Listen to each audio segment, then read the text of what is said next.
Welcome to part two. So these stories are all leading up to our last story. So does anybody know what this is? This is a pictograph of one of the warriors, American Horse, who's Lakota Ocheti Shakoni. This is his depiction of a fight. This is from the Fetterman Battle, or AKA the Fetterman Massacre that happened in 1866.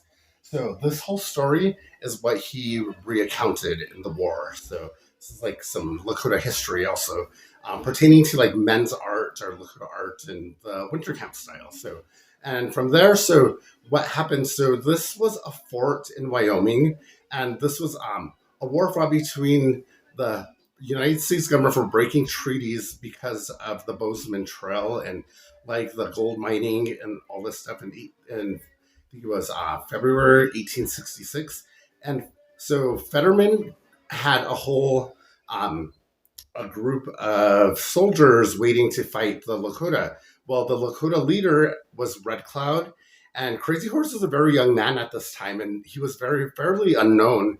So Red Cloud, and so it was a Red Cloud war. So what Red Cloud did is he called on and this entity or this spiritual entity he called on the best spiritual entity they had in the community to come forward. So he came forward, and it was a part of war. So every war that Native American, the Lakota people in particular, where they speak of pre-contact, would bring a spiritual entity. And what this entity did at this particular war was put a black piece of material over his face with a whistle. And what he did is rode into the towards the enemy 4 times, and every time he came back, he had a handful of men in his hand. Well, the 4th time he came back, he said there was too many in his hand, and he had 100, and he just subliminally dropped them off. And Red Cloud was satisfied with that story. So what he did is after the battle, there was exactly 100 men lost to Fetterman in this fight. So it was always like how even war, when they came to war, it was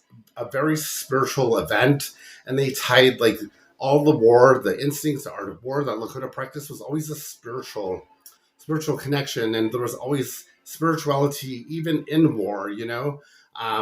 Everything had a spiritual balance, part of Kapemini or connection to earthly realm, spiritual realm, and heavenly realm. So everything had a connection.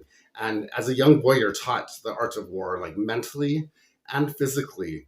And so, yeah, so it's a very interesting time. It was a very beautiful time. And like I said, there were so many connections to war. So this next story is going to explain the spiritual entity.